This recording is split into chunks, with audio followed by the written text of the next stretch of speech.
Welcome back to the deep dive. This is where we take your sources, your notes, all that research, and really try to get to the heart of it. We pull out the core ideas, the surprising bits, the things that help you get up to speed fast. And maybe even shift how you see things a little. And today, wow, we are definitely plunging into some, let's say, deep philosophical waters. We are. We're tackling the ideas of Jean-Paul Sartre. We'll be drawing mainly from his big one, Being and Nothingness, and also touching on his earlier work, Transcendence of the Ego. Yeah, it's dense stuff, no question, but rewarding, I think. Absolutely. So our mission here for this deep dive is to sort of cut through that density. We want to unpack his core ideas, consciousness, freedom, how we relate to others. And really try to see why these ideas still, pack a punch, why they still matter for you today. Exactly. We'll look at where he's coming from, his influences. And tackle some of those famous, maybe slightly startling claims. Like, what does he really mean when he talks about consciousness being its own nothingness? Or that really famous line from his play, "No exit, hell is other people." What's behind that? We'll get into it. Okay, let's set the stage then. To really get Sartre, we need to understand his philosophical roots, right? Your sources point to two main streams feeding into his thought. That's right. Think of them as the background currents. First, there's what the sources label a reactionary stream. Reactionary, Phil- like politically. No, not politically reactionary. It's a philosophical reaction. It's pushing back against, well, the 18th century Enlightenment's confidence in big systems, universal reason. Think Hegel, for example. Ah, okay. So reacting against the idea that grand theories can explain everything. Exactly. This stream, Nietzsche is often mentioned here, it shifts the focus dramatically away from universal principles and onto the individual. And that means? It means a heavy emphasis on individual responsibility. You can't just appeal to some general human nature or a set of rules to explain away your choices or avoid being accountable. The buck stops with you. That's a heavy burden, all right. Okay, what's the second big influence? That would be phenomenology, especially Edmund Husserl. Husserl. Husserl wanted philosophy to be a rigorous science. Start from scratch, no assumptions, just describe what's directly given in consciousness. Like Descartes trying to find that one certain thing, only affirming what's absolutely clear and distinct. Pretty much. Focus purely on the experience itself before we layer on interpretations or theories. Okay. And the sources mention Husserl's own journey. At first, he tried to find certainty by focusing only on the immanent, what's inside the mind, like consciousness as a sort of private movie theater. Which, of course, leads straight to the classic problem of Solipsism. Yeah. If my whole world is just my internal mental movie, how do I ever know anything or anyone else really exists outside my own head? the ultimate philosophical isolation chamber. So how did Husserl try to get out of that? Well, his later move was towards something called transcendental idealism. The idea, sort of, is that the mind isn't just a passive screen. It actively structures or constitutes the objects we experience. It provides the form, the meaning. You mentioned the Gestalt figure example, seeing two faces or a vase. Is that the kind of structuring we're talking about? That's a good analogy, yeah. The mind determines what's figure and what's ground. It imposes that structure on what you perceive. Okay, so Sartre picks up on this early phenomenological focus, described direct experience. Right. He likes that part, the focus on what's given. But the sources say he makes a really big break with Husserl's later idealism and this idea of a transcendental ego structuring everything. Absolutely crucial break. Sartre accepts the method, the phenomenological reduction, if it just means describing what's given without presuppositions. But he totally rejects the idea that you have to bracket existence, put the reality of the world on hold. So for Sartre, the world's reality is part of what's directly given. Yes, it's right there. You don't need to doubt it to do philosophy. The world is out there. And he holds on to Husserl's key insight. Intentionality. Intentionality. Consciousness is always about something. Always. It's never just consciousness. It's consciousness of a tree, of a feeling, of a memory. It's inherently directed outwards, reaching towards something else. So when I think about a tree, it's not like I have a little tree picture inside my head. Exactly. Sartre hated that idea. He called it digestive philosophy, like consciousness just gobbles up the world. No. He says, you see the tree where it is, out there, at the side of the road in the midst of the dust. The object stays outside consciousness. That's a powerful distinction. The object is transcendent to the act of being conscious of it. Yes, transcendent. And this also means consciousness, when it's focused outward on that tree, is irreflexive in that moment. It's not primarily focused on itself as an object right then. Got it. Pointing outwards. But you said he does accept the idea of constitution, that consciousness shapes how things appear. He does, yes. We contribute the structure, the organization, like that figure ground thing. We organize the perceptual field. But we don't constitute the whole object, the underlying reality of it. No. And that's the big split from idealism. For Sartre, phenomena, the way things appear, don't hide reality. They reveal it. They reveal being in itself. Okay, explain that. Reveal, not hide. Think of the movie screen analogy again. The image on the screen, the phenomenon doesn't hide the screen. It reveals the screen by being on it. For Sartre, the phenomenon is the way being in itself, the raw stuff of reality, shows up for consciousness. It's reality appearing, shaped by our perception. Okay. Reality is real, it appears to us, and consciousness structures that appearance, but doesn't invent the reality itself. This seems to lead directly to his two fundamental types of being. Exactly. He makes this fundamental distinction. Two modes of being. First, being in itself. That's the external world, the stuff. Precisely. Inert, solid, unconscious stuff. It just is. It wasn't created for a purpose. It doesn't have a reason for being here. That's why Sartre sometimes calls it superfluous or even absurd. And the key thing, it is what it is, completely. Fully positive, no gaps, no lacks, like a rock. Just solid reality. Okay. And the second type? Being for itself. That's consciousness. Ah, so that's us. That's consciousness.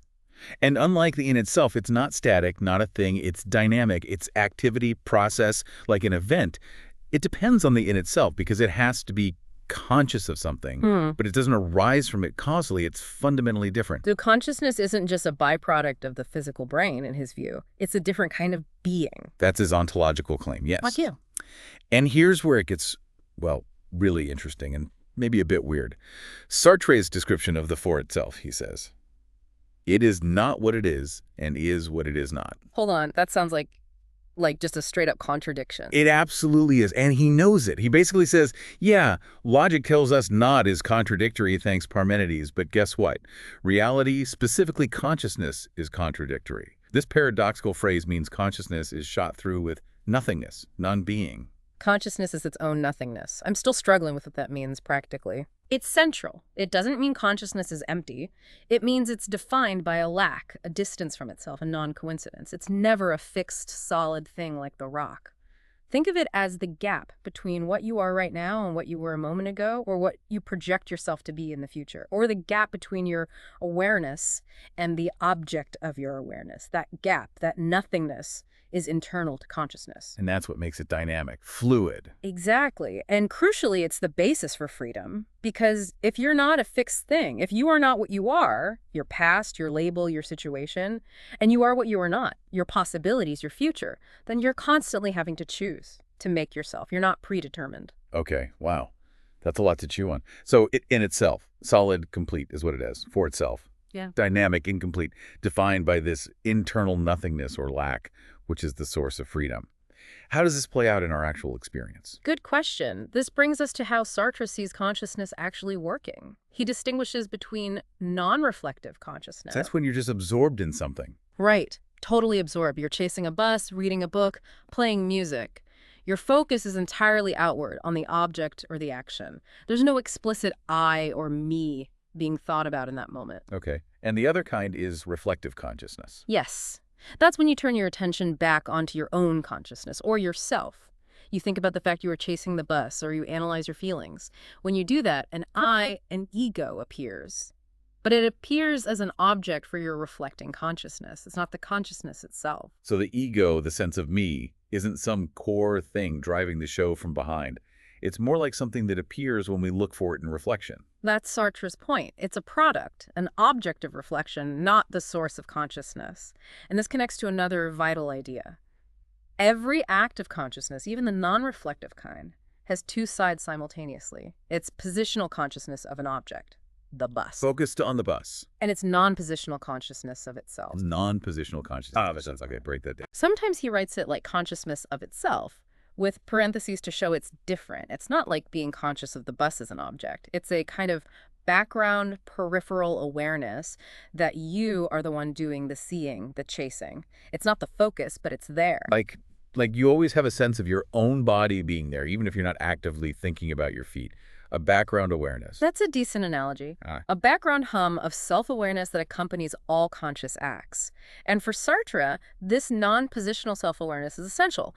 Without it, consciousness would just merge with its object, lose its distinctness, become part of the in itself. That nothingness gap would close. Ah, okay. And this is why he throws out things like the Freudian unconscious or even Husserl's transcendental ego. Exactly. They don't fit. For Sartre, concepts like the unconscious are trying to sneak a piece of solid, inert, determined stuff, like the in itself, into the fluid, transparent realm of for itself. He thinks that's incoherent. And maybe more importantly, it seems like a way to undermine freedom, to say there's a part of you controlling things that you can't access. Okay, but wait. If consciousness is just this fluid process and the ego only shows up when we reflect, how do we have any sense of being the same person over time?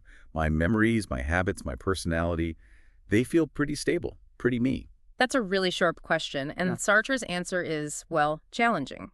That feeling of a stable, continuous self, the I, that persists through time, for him, that's largely a construct. It's something we create, a kind of ongoing project, or often it involves what he famously calls bad faith. Bad faith, self-deception. Yes, specifically deceiving ourselves, about our freedom, our lack of a fixed nature.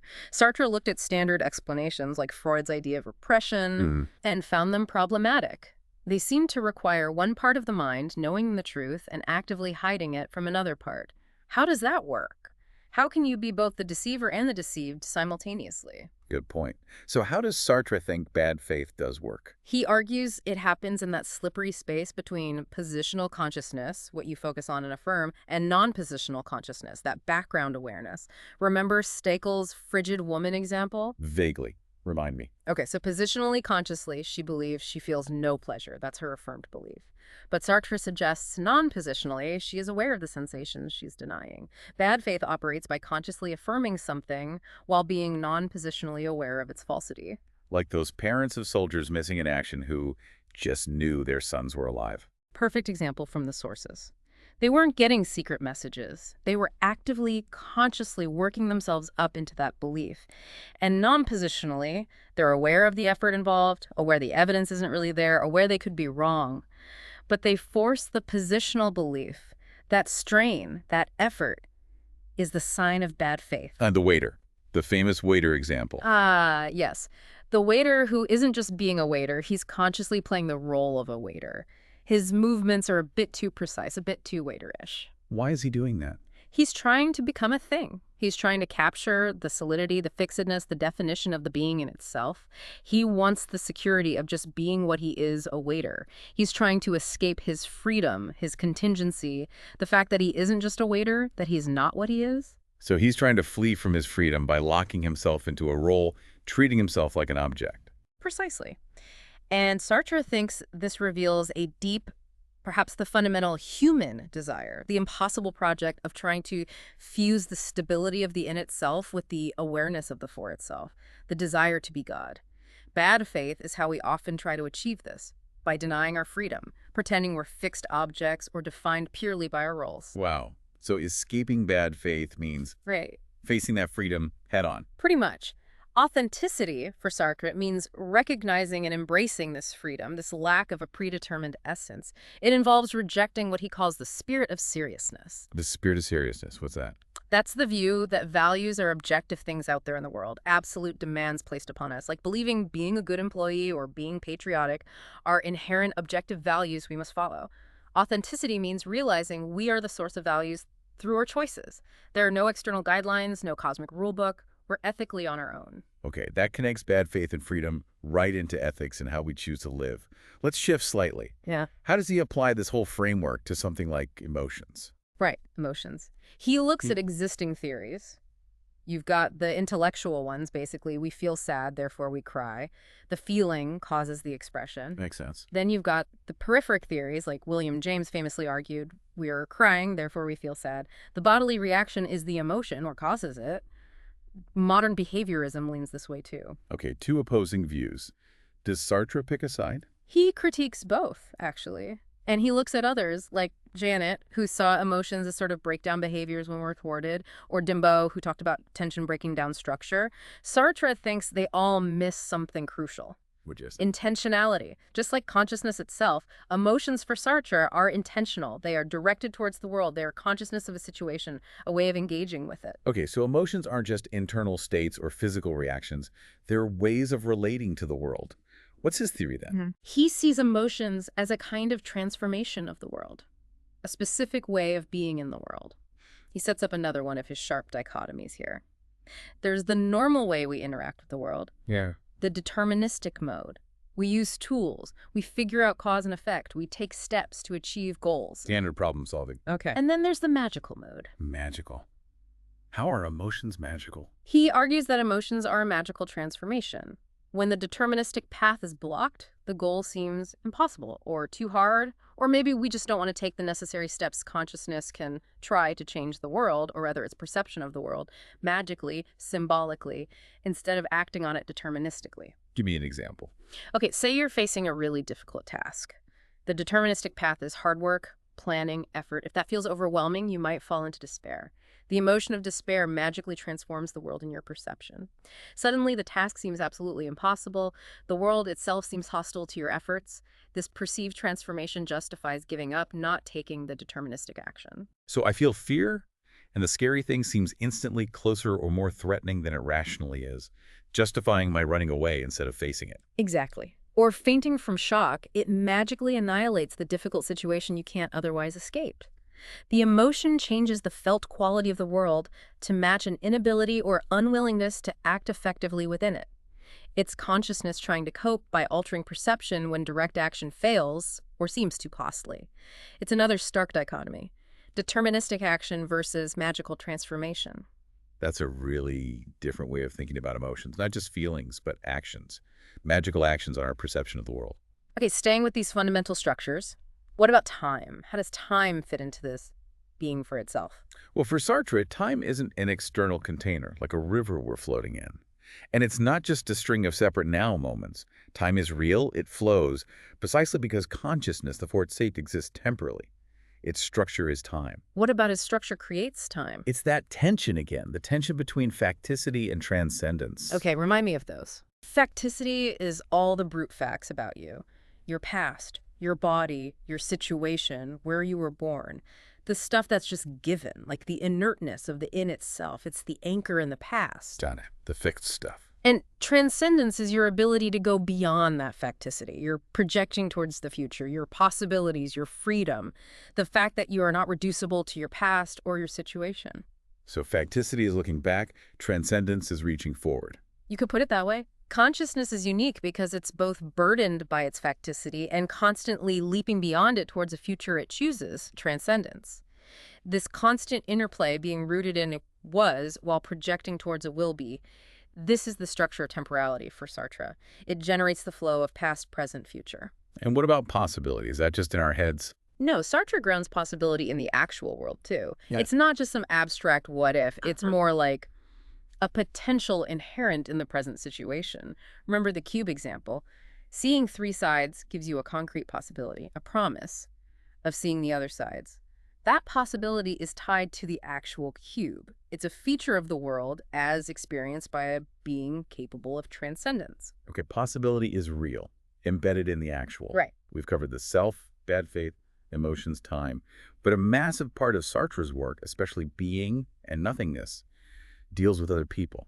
This feels like a collision course is coming. It really is. And it's one of his most famous and perhaps most controversial areas. First off, he argues you can't logically prove other minds exist just by observing bodies. Solipsism, the idea that maybe only I exist, is, strictly speaking, logically possible. But obviously we don't live like solipsists. Right. Our certainty about others doesn't come from logic or inference, he says. It comes from a fundamental, often unsettling experience. Which is? The experience of being looked at, what he famously calls the look. Ah, the keyhole peeper example again. It's the classic illustration. A man is absorbed in peeping through a keyhole, totally non-reflective, just pure outward focus. Suddenly, he hears a footstep behind him. He's caught. And everything changes. Instantly. He's no longer just the subjective center of his world. He suddenly experiences himself as an object for another consciousness. He feels shame, embarrassment, vulnerability.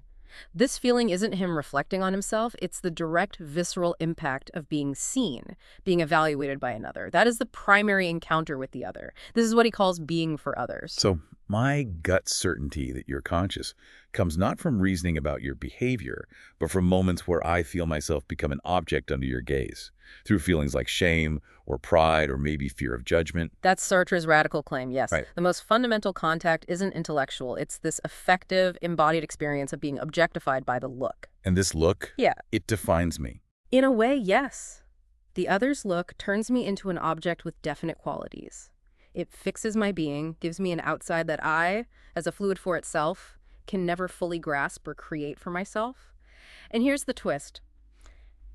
Part of us craves this objectification, this definition from the other. Craves it. Why? Because of that fundamental lack, that nothingness at the heart of it for itself.